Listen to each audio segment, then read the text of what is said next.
pwede po ba makita yung mga slimes nyo na ginawa po? Tara, pakita ko sa inyo at paghahalu-haluin natin. Tingnan natin kung ano yung magiging itsura ng mga slimes na yun pag pinagsama-sama.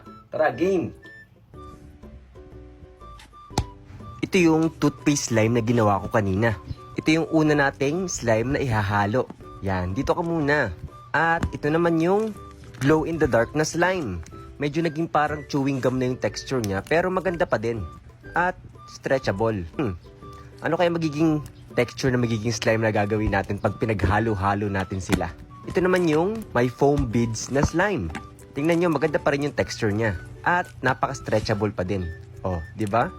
Kaso sobrang kalat niyang laruin. Yan. Lalagay ko muna to dito. At susunod naman, ang slime na